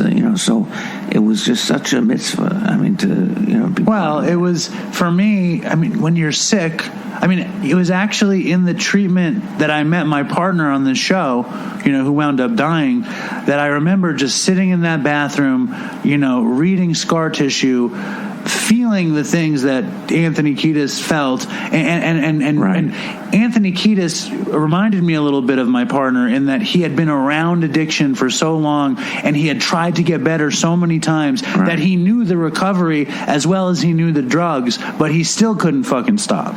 And he knew every aspect of why recovery worked, but still he went back. And I think a lot of people have that happen, and I had that happen for a million years. I just, you're not done till you're done. And I don't know how Anthony Kiedis is doing now. He's doing great. God bless him.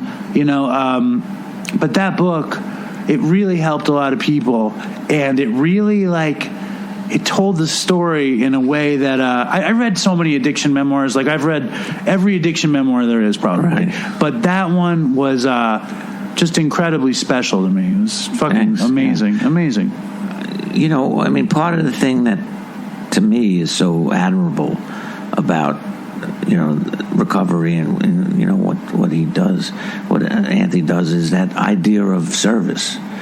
And, I have a friend who's part of the indie scene in Brooklyn, and his band started doing really well, and he got fucked up on heroin, and had a beautiful girlfriend has her own terrific career now. She had to dump him. I mean, it was like, and Anthony is his sponsor. Wow. I mean, Anthony, there's stories of Anthony, going out in the middle of the night to, somebody's house. I mean, it's just legendary. I mean, that means so much to him, the idea of giving back and being able to be of service. Yeah. And to me, it's great because it's a very Jewish concept, I think. The idea of tikkun, which is, healing the world.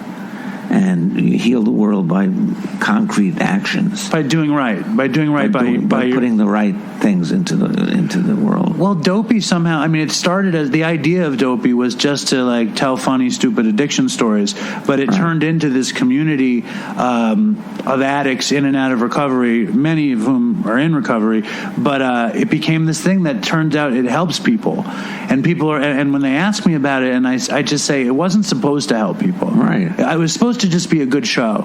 And that's what we were doing with the book. Right? Exactly.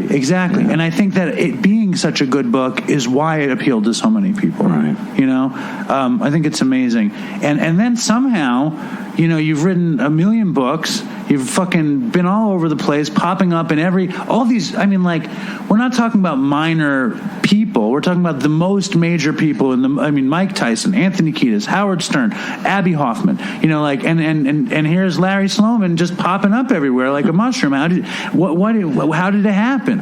What do you think? Kismet? What was it? I just I pursued my life path. It's like Dylan said in that Rolling Thunder documentary.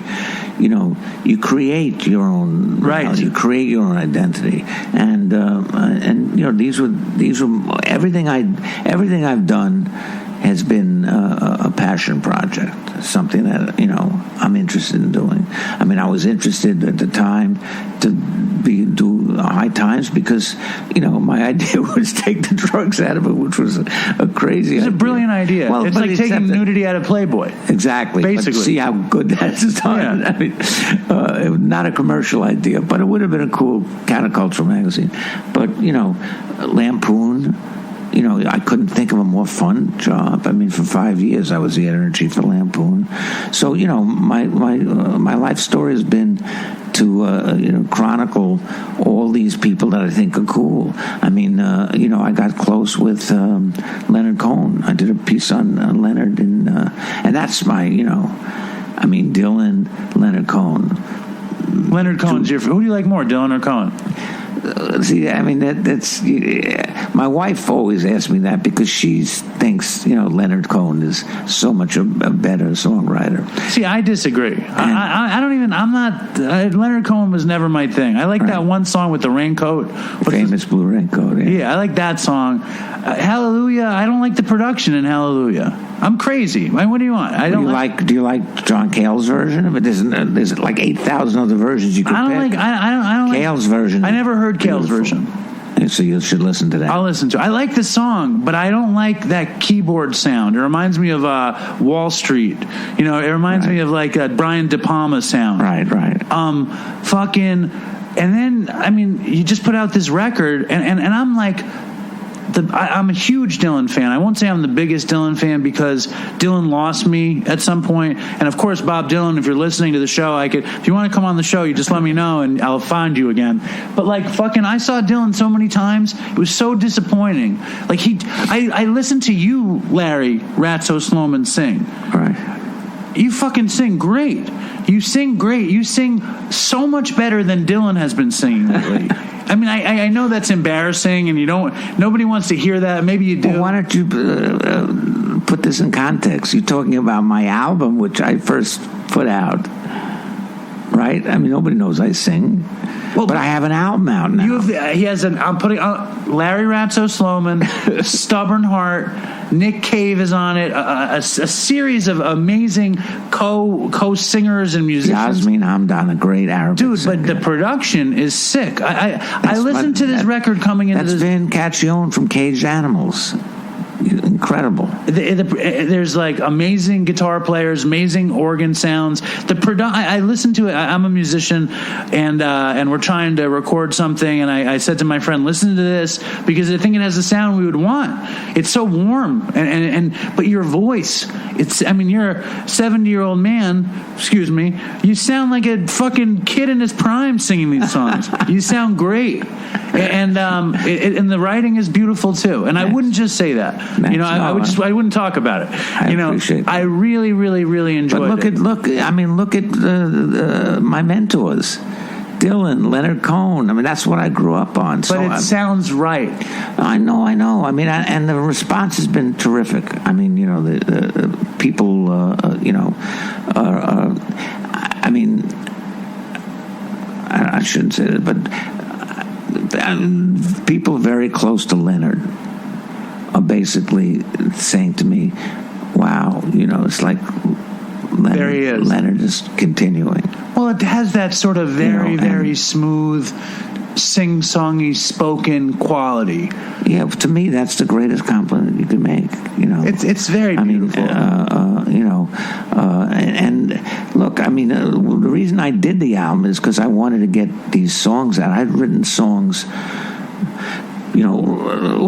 going back to Rolling Thunder. When I was on a Rolling Thunder tour, I was so inspired by being around Joni Mitchell writing Coyote, being around Dylan every night doing this incredible work, McGuinn, that I wrote a song, kind of based on a dare by Bob, about this research I had done in the combat zone in Boston, which was Boston's version of Times Square when it was seedy, and all the strip clubs and, hookers and Howard Johnson's. I recently had an author on the show named Nick Flynn. He wrote Another Bullshit Night in Suck City. You know him? It was a movie, Being Flynn, with Robert De Niro and Paul Dano. Anyway, half of his story was from the combat zone. Really? Yeah. So I wrote this song because the film crew on the Dylan tour that was shooting Ronaldo and Clara wanted me to go and get hookers and strippers for a scene. So I embedded myself at the combat zone. I got friendly with every owner of every strip club, every dancer. Wound up at Howard Johnson that night where they told me to go. It was such a crazy scene because all the streetwalkers would come there, to eat after they were finished. It was 24 hours, but at 3 a.m. they would blockade the bathrooms so nothing untoward happens in the bathrooms by actually putting up a vast amount of chairs so you couldn't even go to the bathroom. But it was an amazing experience. And when they they decided not to do that scene, I complained to Dylan and I said, man, were you just jerking me off telling me to go do all that research? He goes, well, why don't you write a song, Larry? Wow. I said, okay. I said, yeah, well, all right, what should I call it? He says, why don't you call it Jerked Off? And I said, no, I think I'll call it The Combat Zone. And he goes, I like that title. And I showed him the lyrics on the train ride from Toronto to Montreal during the tour. And he read these lyrics. He goes, hey, these are really good. It reminds me of Just Like Tom Thumb's Blues. Wow. So that's all I needed to hear. So, I actually performed the song on Bob Fass's show on BAI when the tour was over because McGuinn stayed in town and McGuinn played guitar. Wow. And we performed the song. And then, so then when the tour was over, I started working with Rick Derringer. I met his wife. And Liz Derringer, and she said, she called me, not Ratso, she called me Schmatzo. She said, Schmatzo, why don't you work with my husband? He could use a good lyricist. And, we wrote some great songs together. And then through Kinky, I got to meet John Cale from the Velvet Underground. He was broken up with the Velvet Underground. He had his own solo career going on. And Cale and I spent 3 years writing songs together, including all my lyrics, all the whole album of Artificial Intelligence, is my lyrics. And then when John moved to L.A., that was kind of the end of the collaboration, and I just went back to writing books. But years later, I had something like this. We didn't call it podcast then, but we called it a radio show at the KGB bar, live show. And we would have on all these musicians and a lot of indie musicians from Brooklyn. And one night we had, two of them who came up to me after the show was over because, Ratso, we grew up on your Dylan book. Oh, we're such big fans of yours. And, flattery would get you anywhere with me. So I started hanging out. They said, you got to come to Brooklyn, hear our scene. And I started hanging out in the indie scene in Brooklyn, and one thing led to another. I met this girl, Shilpa Ray, who was amazing. I turned Nick Cave onto her, and he put her on, she opened up tours for him. And then through Shilpa, I met Vin Cacchione from Caged Animals. And he had a group called Soft Black, too. And he was a big Dylan fan. And I went to see them play, and I said, wow. My juices started flowing again. I had all these songs that I hadn't given Cale. And I said, you want to write some songs together? And I sent him lyrics and stuff, and that's how we did this album. But I never thought I would be the vehicle for this. My idea was to take a page out of Kinky Friedman's playbook, which was to do a tribute album to yourself and get all your famous friends to sing the songs. I just wanted these songs out because I had believed in those songs. I thought they were great songs. And so we finished a demo, and I was going to send it out, and Vin said, wait a minute. It was Our Lady of Light, eventually the song I did a duet with Nick Cave on. But Vin goes, why are you sending this to other people? You should sing your own songs. You've got a unique voice. Right away, paranoid New Yorker. Unique voice, what does that mean? It can't be good. Florence Foster Jennings, right. Unique. So I brought it to my friend, icon of legendary music producer Hal Wilner, who produced everybody from the Lenny Bruce box set to Ginsberg to Burroughs to Lou Reed's last few albums. So I played it for Hal, and he's up in his studio, and he's he listens to music by leaning back in his chair and closing his eyes, and the song's over, and I said, "So what do you think, Hal? Do you think I should sing my own songs?" And he comes forward in the chair, and he opens his eyes, takes a deep breath, and he goes, "What are you waiting for?" So I took that as a yes. It's a beautiful thing. Yeah. And I think, obviously, from the first time you see B. Dylan like a Rolling Stone, you think, that's what I want to be doing. You know what I mean? Even if it captured your imagination. The whole thing kicked off with a rock and roll song. This whole story. So for it to end with one, right. I think it comes full circle. And for whatever reason, you didn't become like Mr. Lyricist. You were an actual writer, right. But you probably could have been. You know what I mean? It's all weird paths, and the coolest thing right. is you got to do it, right? And it's great. It would be still cool if it sucked, but it's much cooler that it's great. Right. And I'll definitely put a song on this thing. Oh, that great. And I always dreamed of playing rock and roll. I grew up playing in bands and stuff, and I write songs and stuff. And I had no faith in myself. You know what I mean? As a singer, I knew my songs were written pretty well, but I didn't think I could sing them. Well, I didn't either. But it's funny because it's like you saw the end of the music business, basically, right. And now there's no pressure. You know what I mean? But but you sing great, and you probably, and this could make you feel good or bad, you probably could have been a huge rock star in the 70s if you had applied yourself. Yeah, I think that's funny. I think it's tragic funny. You know what I mean? It's funny because I never, I never really thought of myself that way. Although, when I was growing up, I had enough of a ham in me that, my first hero was Elvis. Right. And I used to, when we were still living back in Kew Gardens before my parents had moved to Bayside, I was maybe 10 years old, 11 years old, and my parents would bring in the neighbors, and I would be standing in front of the old TV set with a broomstick and in my underwear. Doing Elvis. Doing Love Me Tender, impersonations of Elvis. And in fact, my bar mitzvah, I had been kicked out of 3 Hebrew schools. Spitballs at the rabbi and shit like that.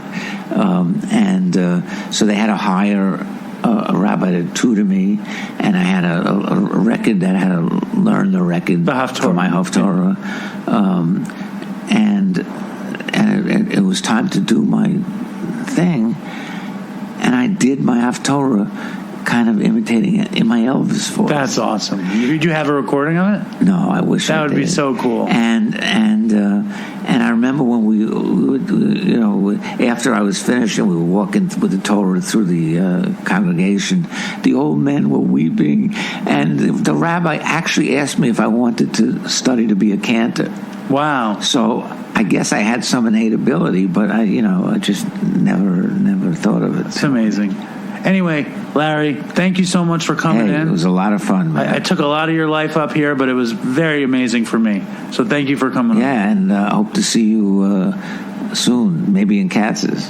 Hopefully you won't see me in Katz's. Hopefully you'll see me someplace else. But thank you. All right. So Larry Ratso Sloman, amazing stuff.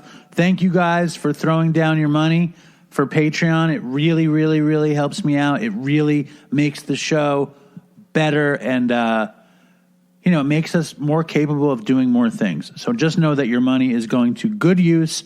I hope you guys have a great Thanksgiving. I know we're in fucked up, terrible COVID situation, but hopefully we just ride it out, and they say that sometime next year it'll be better. So I wish you guys a super, super happy and healthy Thanksgiving. DopeyCon 2 is just around the corner. Hopefully it's half as good as I think it is. And stay strong, Dopey Nation, and fucking toodles for Chris.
Stay.